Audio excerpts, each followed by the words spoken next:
Muito bem, no vídeo de hoje eu dou início oficialmente às atividades aqui neste canal ao longo do ano de 2021. O ano passado foi um ano bastante complicado para todo mundo, né? Mas ainda assim foi um ano bastante produtivo quando a gente pensa nas leituras que eu fiz, pelo menos. 2020 foi um ano que me rendeu leituras excelentes, ainda que não tenha rendido tantos vídeos por aqui, e eu já vou explicar o porquê disso. Como vocês sabem, eu sou professor, e por conta do ensino remoto devido à pandemia, eu passei o ano inteiro quase, todos os dias, na frente do computador, e isso é uma coisa que me cansa muito. Então, uma vez que eu tinha a opção de diminuir o ritmo de vídeos por aqui, se você pega em 2019, teve semanas que teve 3 vídeos, ao passo que o ano passado nós tivemos apenas um vídeo por semana. Então resolvi diminuir o ritmo exatamente para não me sobrecarregar e para conseguir dar conta de fazer bem tudo aquilo que eu me disponho a fazer. Ou pelo menos, enfim, não fazer mal aquilo que eu me disponho a fazer. Enfim, e exatamente por conta disso, então resolvi diminuir um pouco as coisas. Pretendo manter esse ritmo, pelo menos por enquanto, uma vez que a gente não sabe ainda como será o ano de 2021. Eu espero que seja um ano um pouco mais calmo, um pouco mais tranquilo, mas ainda assim é sempre bom a gente ter certa parcimônia em se tratando de um cenário tão dantesco quanto esse em que vivemos, e exatamente por conta disso eu resolvi manter esse ritmo, pelo menos por enquanto. Pode ser que lá para o meio do ano, enfim, ou talvez até antes, eu consiga aumentar o ritmo dessas minhas publicações por aqui, né? Espero que isso seja possível. E vamos lá. Esse é aquele tipo de vídeo, então, que eu faço todos os anos, que é o vídeo em que eu mostro as melhores leituras do ano anterior. E sem mais delongas, em 13º lugar, eu coloquei aqui uma HQ, para a qual ainda não tem vídeo no canal, mas eu sei que o vídeo dela vai sair na primeira semana de fevereiro, porque esse vídeo já está gravado. Eu gravei este vídeo no ano passado, mas aí por conta desse meu calendário aqui no canal, eu resolvi deixar o vídeo um pouquinho mais adiantado, já que no mês de janeiro é esse mês em que eu vou, enfim, botando as coisas no lugar e etc e tal. Então, em 13º lugar está aqui a HQ do Inferno, do Alan Moore e do Ed Campbell. Eu ouvi falar dessa HQ ao longo de grande parte da minha existência, digamos. Eu sempre ouvi falar muito bem dessa HQ e eu nunca entendi o porquê de tanta celebração. Eu já sabia do que se tratava, né, que é a história do Jack o Estripador, ou melhor dizendo, é uma das versões sobre a história do Jack o Estripador. Mas ainda assim eu pensava, tá, ok, é uma historinha qualquer. Só que aí quando eu fui pegar de fato para ler, aí eu entendi o porquê de tamanha celebração em torno dessa obra aqui. Eu acho que é uma celebração muito bem merecida. Brevemente, então, há de sair o vídeo em que eu comento sobre este texto aqui com vocês, então permaneçam atentos e atentas. Em 12º lugar, eu coloquei aqui, vocês sabem que eu gosto de roubar muito nesse tipo de vídeo, né? Eu coloquei aqui um livro que na verdade representa toda a obra de um poeta, que é um dos meus poetas preferidos. Fazia muito tempo que eu não lia a obra dele como eu li este ano. Na verdade, eu nunca tinha lido a obra dele como eu li este ano. Porque esse ano eu sentei e falei, não, eu vou ler tudo. Então eu fui, li a poesia, li os textos em prosa, li a correspondência, etc, etc, etc. E o resultado disso foi um vídeo que eu publiquei aqui no canal, e um vídeo, inclusive, do qual eu gostei bastante. Pelo menos, enfim, durante a edição, eu gostei bastante desse vídeo, não assisti o resultado final. E evidentemente que eu estou falando aqui do Rimbaud, que aparece representado nessa lista com essa edição da poesia completa traduzida pelo Ivo Barroso e publicada pela Top Books. Essas minhas edições da obra do Rimbaud, elas são muito difíceis de serem encontradas, mas ainda assim fica aqui a minha recomendação para que você conheça um pouco mais da obra desse poeta tão importante, não apenas para o fim do século XIX, mas também ao longo de todo o século XX. O Rimbaud é como se fosse uma sombra poética que está presente em vários tipos de texto que foram sendo produzidos ao longo desses últimos anos. Então, para representar toda essa obra dele, eu coloquei aqui esse texto. E assim, eu sempre tinha lido o Rimbaud, mas eu lia ou a poesia, ou os textos em prosa, etc. Eu sempre lia assim fora de ordem. Esse ano eu resolvi sentar e ler na ordem que as coisas foram publicadas, escritas, etc, etc. E eu acho que foi uma experiência de leitura muito gratificante. Para além de uma leitura muito boa, ela me rendeu uma excelente experiência com esse poeta aqui, então fica a minha recomendação. E se você não viu o meu vídeo, eu vou deixar o link para ele lá embaixo também. Enfim, como eu disse, é um vídeo do qual eu gostei bastante. Aí, em 11º lugar, eu coloquei aqui um livro da Virginia Woolf. Vocês sabem que todos os anos eu leio pelo menos um livro dessa autora, e o ano passado não foi diferente. Eu coloquei As Ondas na minha meta literária, mais ou menos meio que já sabendo que esse livro certamente entraria para a minha lista de preferências. Ainda que a minha experiência de leitura com este livro não tenha sido tão satisfatória como foi a experiência que eu tive lendo Rimbaud. Por dois motivos. Primeiro, porque este talvez seja o livro mais difícil da Virginia Woolf. É aquele livro em que o estilo dela está mais bem executado, digamos assim. Então, isso por si só já oferece certa dificuldade ao leitor. Esse daqui é o tipo de livro que demanda tempo e paciência. Então, eu demorei meses para ler este livro. Mas a minha experiência de leitura ela não foi negativa nem tanto por conta disso, mas sim por conta da edição.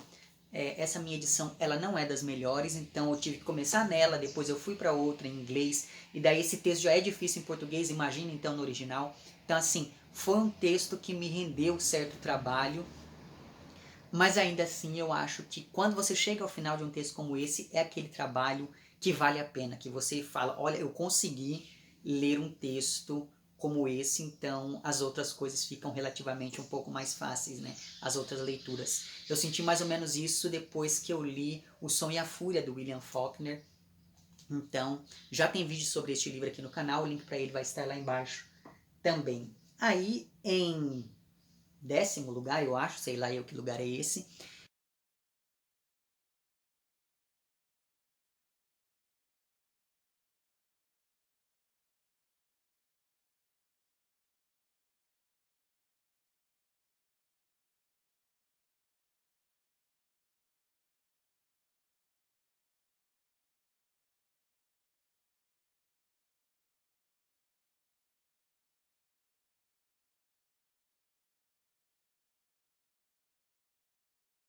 aí, em 9º lugar, eu acho, está um livro de uma outra autora que eu sempre que eu coloco um livro dela na minha meta literária, eu já sei que os livros dela vão entrar na minha lista de preferências. E eu estou falando aqui da Svetlana Alexievich, que apareceu este ano no canal com O Fim do Homem Soviético. E com este livro eu encerrei as minhas publicações sobre os textos publicados no Brasil desta autora. Eu espero que outros textos dela cheguem por aqui, né? Por mais que ela demore muito tempo para escrever, então espero que ela tenha muito tempo ainda para continuar escrevendo. É um texto assim muito impressionante. Eu acho que não tem outra maneira de descrever a literatura da Svetlana, a não ser dizendo que é uma literatura impressionante. Enfim, eu gostei bastante da estrutura deste livro. Eu fiz um vídeo sobre ele e o link vai estar lá embaixo. Não tem como eu ficar falando muitas coisas sobre este texto aqui. Enfim, vejam lá. Bom, aí, sei lá, eu acho que em 9º lugar, né? Eu coloquei aqui um livro que também fazia parte da minha meta literária, então veja que eu acertei bastante na minha meta literária do ano passado.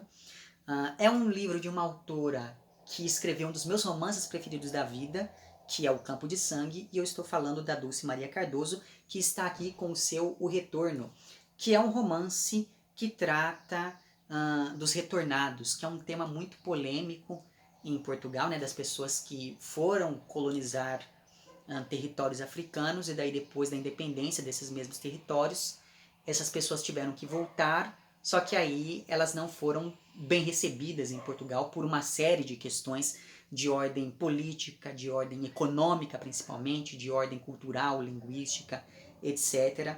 E este livro ele trata disso tudo de maneira muito sensível a partir da história de um adolescente chamado Rui. Então eu gostei bastante do personagem aqui e acho que a Dulce ela conseguiu tratar de um tema tão espinhoso de uma maneira muito delicada e por isso esse livro entra aqui em uma colocação que eu não sei bem qual é. Muito bem. Também tem vídeo aqui no canal, o link vai estar lá embaixo.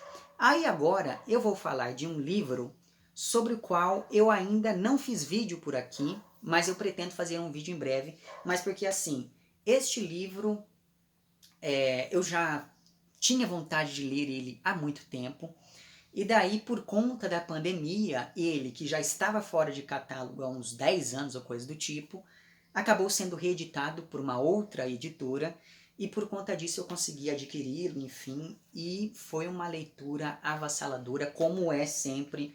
Enfim, toda leitura que eu faço desse autor acaba mexendo muito comigo. Eu estou falando aqui do Valêncio Xavier, que aparece nessa lista com O Mês da Gripe. Neste livro aqui, o Valêncio ele faz uma recuperação, digamos assim, de como foi que a gripe espanhola chegou ao Brasil em 1918. E vocês sabem que a narrativa do Valêncio Xavier é completamente experimental. Enfim, isso me atrai bastante nas obras dele. Uma coisa que eu gostei bastante neste livro é como ele relaciona a pandemia à guerra que estava acontecendo nesse mesmo período. Então achei bastante curiosa essa relação que ele faz aqui. Enfim, gostei tanto deste livro que ele já está na lista de leituras dos meus alunos agora de 2021. Só que ele ainda não tem vídeo no canal. Eu pretendo fazer esse vídeo assim que eu tiver tempo, porque eu já sei que vai ser um vídeo que vai, enfim, vai demandar bastante trabalho. Então vai ser um daqueles meus vídeos bem demorados. Enfim.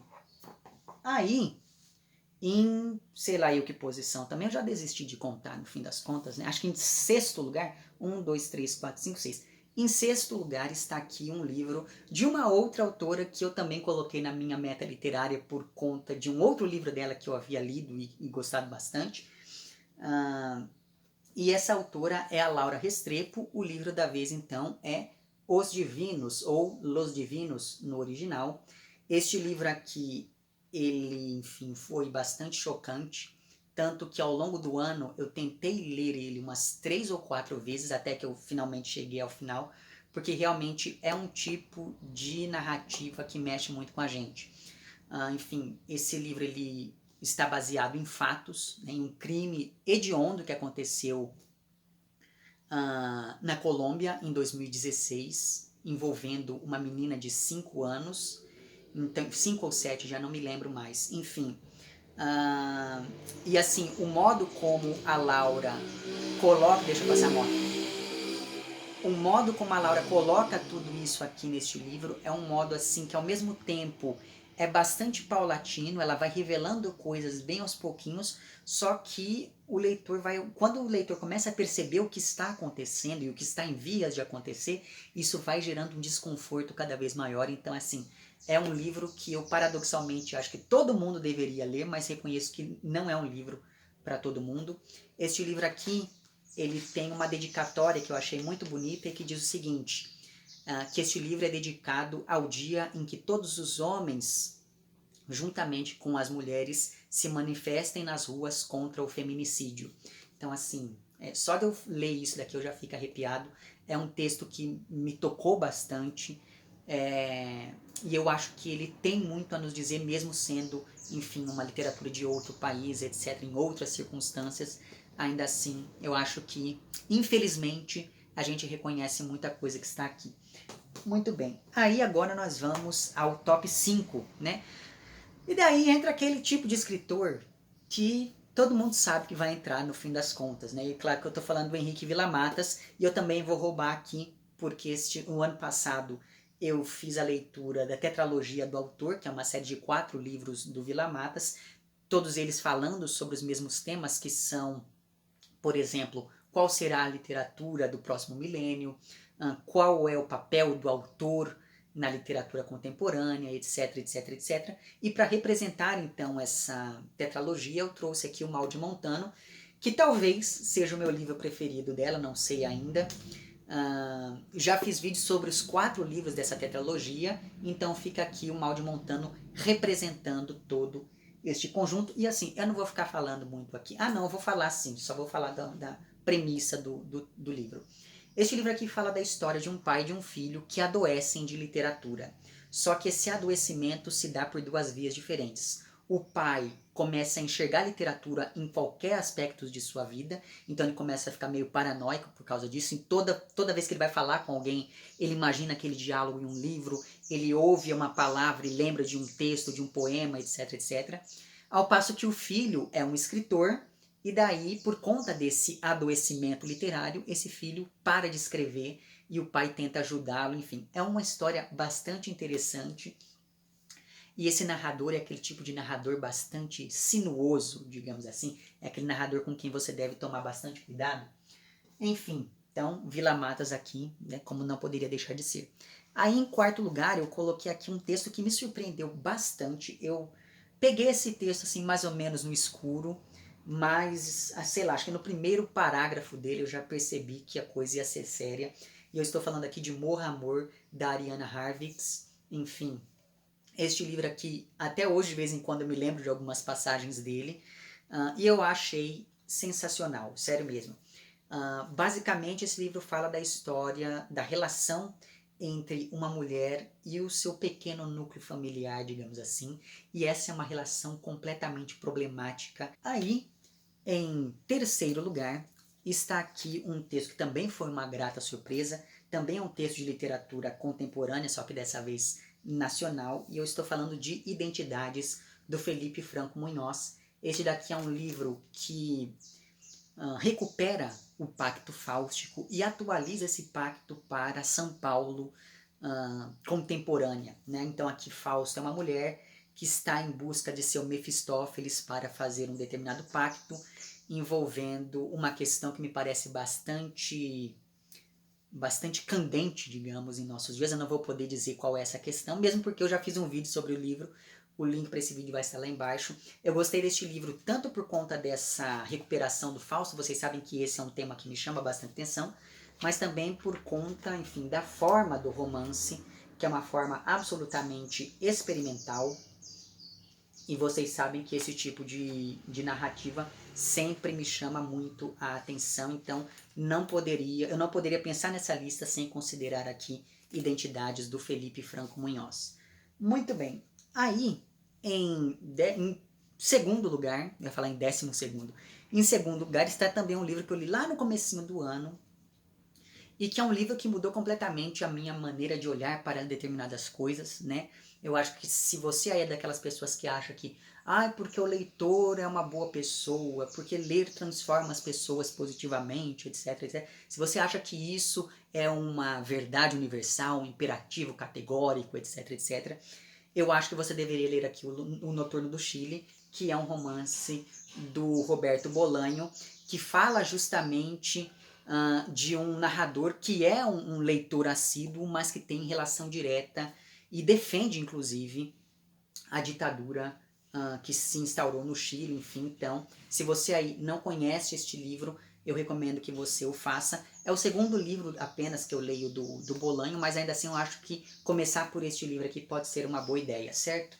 Muito bem. E daí, em primeiríssimo lugar, vocês percebam que esse ano digamos, eu aceitei que eu gosto muito da literatura de dicção hispânica, digamos assim. A literatura da América Latina como um todo, a literatura da Espanha como um todo sempre me chamaram muito a atenção, mas esse ano, como vocês puderam ver, eu acho que isso se confirmou bastante e, enfim, esse primeiro lugar aqui, esse livro que ocupa o primeiro lugar, de certa maneira, é um livro quase obrigatório para quem gosta da literatura latino-americana, e eu estou falando aqui de Pedro Páramo, do Juan Rulfo. Este livro aqui, ele pode ser lido como uma história de fantasmas, mas o Juan Rulfo, sendo latino-americano, ele sabe que toda história de fantasmas é também a história do passado, e toda história do passado da América Latina é uma história profundamente política. Então aqui o terror, ele tem essa característica política muito pronunciada, e isso me chamou bastante a atenção. Eu particularmente não conseguiria desvincular essas duas leituras deste livro aqui, e eu acho que é um daqueles livros assim necessários, né? A cidadezinha na qual se passa essa história é uma cidadezinha que pode muito bem representar vários lugares da América Latina, enfim. E aqui nós temos a história desse sujeito que vai até essa cidade em busca de seu pai, só que ele se depara com uma cidade vazia, uma cidade povoada de fantasmas, povoada de ausências, e aí a gente vai acompanhando os périplos deste narrador por essa cidadezinha, enfim. Então fica aqui a minha recomendação, não vou poder dizer mais nada. E daí, novamente, não é um livro fácil, mas ainda assim é um livro cuja dificuldade se compensa quando você chega ao final da leitura. Não por acaso ele está aqui no primeiro lugar desta minha lista de melhores leituras do ano passado. Enfim, esses foram os livros que eu escolhi. Faltou muita coisa aqui. Como eu disse, foi um ano cheio de excelentes leituras, mas aí eu tive que fazer esse recortezinho, né? Geralmente as pessoas fazem 10 livros, eu fiz 13. Mesmo porque existe toda uma mística envolvendo o número 13 aqui neste canal, né? Por conta das minhas listas de indicação, etc. Então, fica aqui o início das atividades no canal em 2021. Novamente, espero que esse seja um ano um pouco mais tranquilo para todos e para todas nós. Deixe lá embaixo quais foram as suas melhores leituras do ano passado. Eu sempre pego um livro ou outro e componho uma lista interminável, porque sim, eu faço isso. Um dia eu ainda mostro para vocês, mas eu já tenho um caderno quase completo só com indicações que eu pego em comentários de vocês. Enfim. E é isso então, deixem lá embaixo nos comentários quais foram as suas melhores leituras. Vemo-nos nos próximos vídeos e um amplexo.